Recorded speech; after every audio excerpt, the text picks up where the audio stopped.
பொன்மொழிகள். ஒருவருக்கும் துக்கத்தை வெளிப்படுத்தாதவருக்கும் மனதில் நிம்மதி இருக்காது.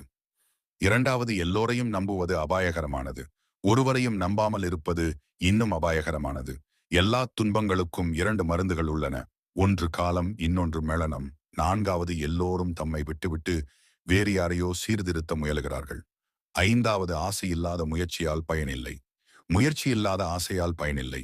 ஆறாம் சண்டைக்கு பின் வரும் சமாதானத்தை விட என்றும் சண்டையே இல்லாத சமாதானம்தான் வேண்டும். இன்றைக்கு மட்டுமே நம் கையில். எட்டாவது, மகிழ்ச்சியாய் நீ வீணாக்கிய தருணங்கள் எல்லாம் வீணானவை அல்ல. ஒன்பதாவது, நீங்கள் விரும்புவது ஒருவேளை உங்களுக்கு கிடைக்காமல் போகலாம். ஆனால் உங்களுக்கு தகுதியானது உங்களுக்கு கண்டிப்பாக கிடைத்தே தீரும். பத்தாவது, அறிவு ஒன்றுதான் அச்சத்தை முறிக்கும் அரிய மருந்து. அறிவை வளர்த்துக் கொண்டால் எல்லாவிதமான பயங்களும் அகன்றுவிடும். 11வது, தவறு நேர்ந்து விடுமோ என்று அஞ்சி அஞ்சி எந்த செயலையும் செய்யாமல் பின்வாங்குவது இழிவானது.